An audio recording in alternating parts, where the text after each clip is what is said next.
Green কিচেনে আপনাদের সবাইকে স্বাগতম। প্রচণ্ড গরমে ক্লান্তি ভাব দূর করার জন্য এরকম লেবুর শরবত খুবই উপকারী। আমি এখানে কাঁচা পাকা লেবু নিয়েছি আর নিয়েছি কমলা। আজ আমি 2 রকমের লেবুর শরবত করে দেখাবো। প্রথমে একটি কমলার খোসা ছাড়িয়ে কমলা থেকে রস বের করে নেব। এইভাবে করে চেপে চেপে কমলা থেকে রস বের করে নিয়েছি। এখন এইভাবে করে চেপে লেবু থেকে রস বের করে নেব। আমি একটি লেবু অর্ধেক করে কেটে নিয়েছি আর অর্ধেকটা লেবুই আমি এখানে ব্যবহার করব।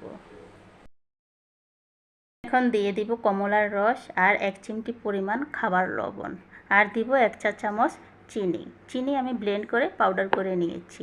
এখন দিয়ে দিব জল।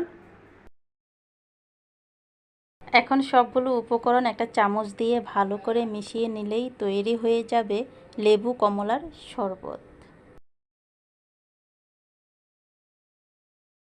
এখন বানিয়ে নেব লেবুর শরবত। সেজন্য একটি লেবু নিয়েছি আর টুকরো করে কেটে নিয়ে অর্ধেক লেবু এখানে ব্যবহার করব।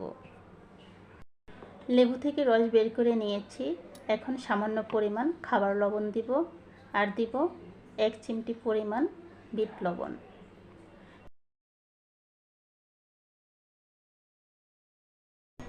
এক চা চামচ চিনি আর পরিমাণ মতো জল দিয়ে একটা চামচের সাহায্যে ভালো করে নেড়ে চেড়ে মিশিয়ে নিলেই তৈরি হয়ে যাবে লেবুর শরবত।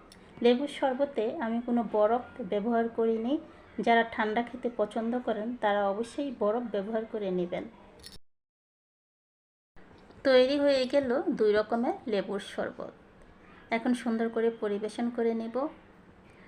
গরমে ক্লান্তি দূর করার জন্য এই লেবুর শরবত ভীষণ উপকারী।